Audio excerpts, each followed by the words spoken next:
There is a ton of data that you can see about your ads in your AdWords account.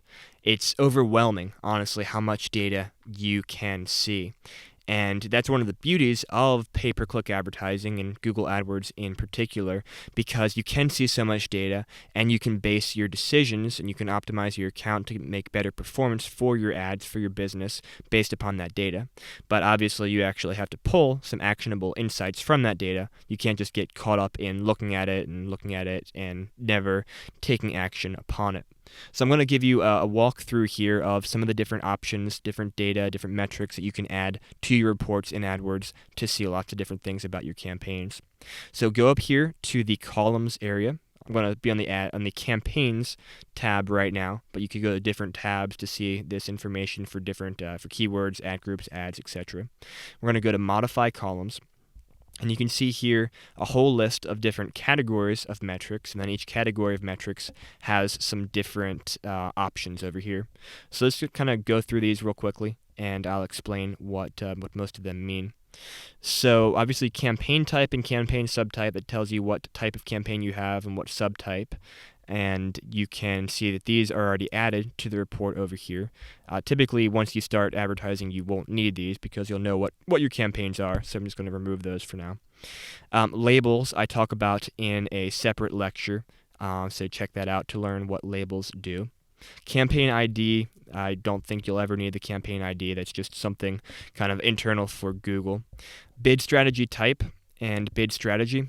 Those are both relevant if you have some kind of bid strategy other than bidding manually, setting manual max CPCs. So if you set up some of Google's automated bidding strategies, you might want that column or that column there just to indicate what you are using for each column or for each campaign or ad group.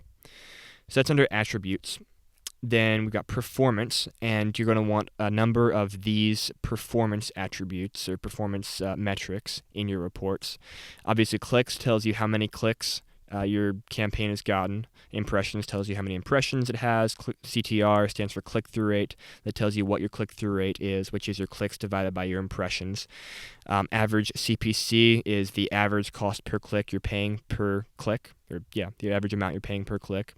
Average CPM stands for cost per 1,000 impressions, and that's really only relevant in a few instances. You can bid on the display network per 1,000 impressions if you want. I don't generally recommend it, so typically you won't need this metric here. Cost tells you how much you have spent, and average position tells you what your average position is. Total cost is a little bit different than it's pretty much the same thing as cost in most instances. Now, invalid clicks and invalid click rate, that can be interesting.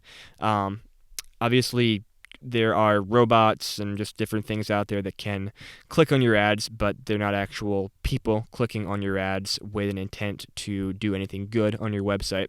So Google uses very advanced filters to find that traffic, and it will tell you here how many of those clicks they have found and what your click rate is. Now, these are clicks that you are not paying for. The fact that they're in this column means that they're not included in your other columns of your total clicks or your cost, but it is helpful to be aware of just how many Google is catching. Engagements and engagement rate and average cost per engagement, that's more for YouTube campaigns. Same thing for views, view rate, average cost per view, average cost. Those are all things typically more for the YouTube side of things. You can see down here interactions, interaction rate, invalid interactions. Google is trying to move away from the terminology click, because there are more ways to interact with their ads than clicking, because you have YouTube views and just different things that aren't necessarily a click. So interaction rate is the same thing as click-through rate in most instances. Interactions is typically the same thing as number of clicks. So if you see those in your reports, that's just what it means. And then video played to these percentage marks, that's for YouTube. Tells you what amount of your video or what length of your video someone has watched. Conversions. You'll also want probably some of these conversion options in your reports. So it's pretty straightforward. Conversions is number of conversions. It's cost per conversion. Conversion rate, which is conversions divided by clicks. All conversions is if you have some conversions that you're not counting in your normal conversion categories, which typically you won't need to do that, but those would show up in the all conversions area. View through conversions is a somewhat misleading metric. It tells you, theoretically, it tells you how many conversions you had after someone saw your ad but didn't click on the ad. And typically, you'll most often see that for display and remarketing. I don't really trust that that metric to be fully accurate, and honestly, neither does Google. But it can give you a sense of maybe how many or a level of engagement that your display ads are driving, in addition to just people clicking on them and converting after clicking. You got cost per all conversions. You have all conversion rate, all conversion value divided by cost. Just a bunch of different options here. And then you also have similar options for converted clicks. And remember, you can have multiple conversions per click. So someone could place multiple orders, or someone could click once on your ad and then fill out a form and also call you, which would be 2 conversions. But if you only want to count 1 conversion per person, you can look at the converted clicks column, and there's only going to be one converted click per click in that column. You can see you got a bunch of different options there. Under attribution, got a couple interesting things here. This can give you a sense for the funnel that your ads are providing. So, for example, someone could click on an ad yesterday, or today. Say they click on an ad today, they visit your website, and then tomorrow they come back, they search something, they click on a separate ad, and then they convert. Well, you can see here per campaign or per ad group how many click-assisted conversions there were. So if somebody clicked on an ad from one campaign and then converted from another campaign. Same thing for impression-assisted conversions, and so forth. Social metrics isn't a big deal. This is for Google+, which Google+ is largely dead. So you probably don't need to look at any of these metrics there.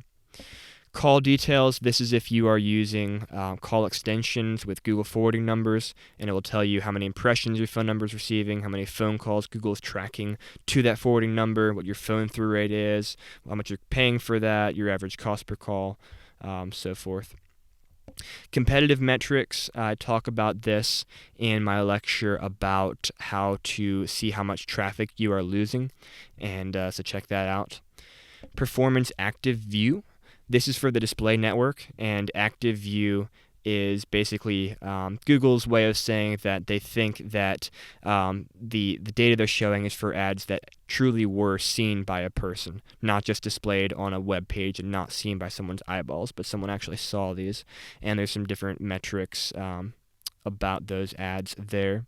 Google Analytics, you'll see this option if you link your Google Analytics account with AdWords, which I definitely recommend that you do, and I've given instructions on how to do that in a separate lecture. And these are the 4 metrics that come over from Google Analytics. So bounce rate is a percentage of people who reach your website and bounce off or leave your website before going to another page. So it's a measure of just how relevant people think your website is to them. Pages per session is how many pages someone is visiting or viewing during a session, and then average session duration is how many seconds, how long they spend on your website on average. And then percent of new sessions tells you kind of what percent of new people you're receiving compared to people coming back to your website. So that can all be interesting data. You can also see that in Google Analytics, but sometimes it's helpful to see that within AdWords itself. Reach metrics, this is only for YouTube and the display network, but this gives you a better sense of how many actual people you're reaching through those networks, because remember, someone can see an impression or see an ad many times in a day. So you might have 1 million impressions, but maybe you only reached 250,000 people. And unique cookies is roughly equivalent with number of people. It's not totally accurate because people have multiple devices and there's some other things that skew the data. But if you saw that you have 100,000 cookies from a campaign, then you can guess you've got somewhere around 100,000 people actually saw those ads. Change history can be very helpful if you're trying to figure out why your performance has changed and if it's due to actual changes you made to the account. So you can add these columns to your reports and see a count of how many changes you made during a certain time range or date range. Gmail metrics, this is only for Google-sponsored promotion campaigns, which is a special type of campaign where you send ads to people in their Gmail inbox, and these are some data points regarding those types of campaigns that falls under a display campaign.